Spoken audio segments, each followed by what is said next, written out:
Well, this morning, new controversy over Defense Secretary Pete Hegseth's use of the encrypted message app Signal. And we've confirmed reports that Hegseth shared details of U.S. attacks in Yemen in a second chat that included his wife and others, according to sources familiar with the messages. Now more congressional Democrats are calling for his resignation. Meanwhile, the Supreme Court issued a rare weekend ruling temporarily halting the Trump administration's plan to deport more migrants.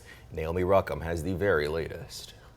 Following Sunday's bombshell New York Times report, sources familiar now confirmed to CBS News that Defense Secretary Pete Hegseth shared details, including flight schedules, of last month's airstrikes in Yemen in a second private Signal chat that included his wife, brother, and personal attorney. The messages were sent the same day Hegseth shared similar information in a separate Signal chat that inadvertently included The Atlantic's editor-in-chief, Jeffrey Goldberg. Nobody's texting war plans. Hegseth previously denied the allegations. Overnight, a Pentagon spokesman blasted the reports in a statement, accusing media outlets of relying on the words of disgruntled former Pentagon employees who were fired last week.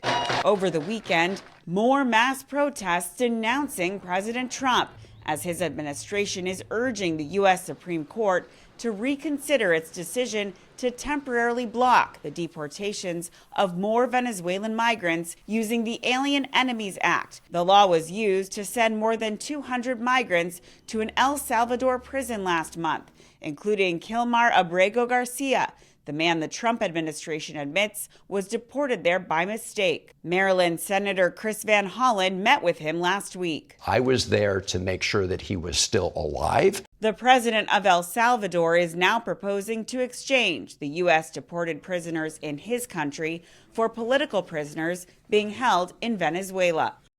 Justices Clarence Thomas and Samuel Alito dissented with that Supreme Court order over the weekend.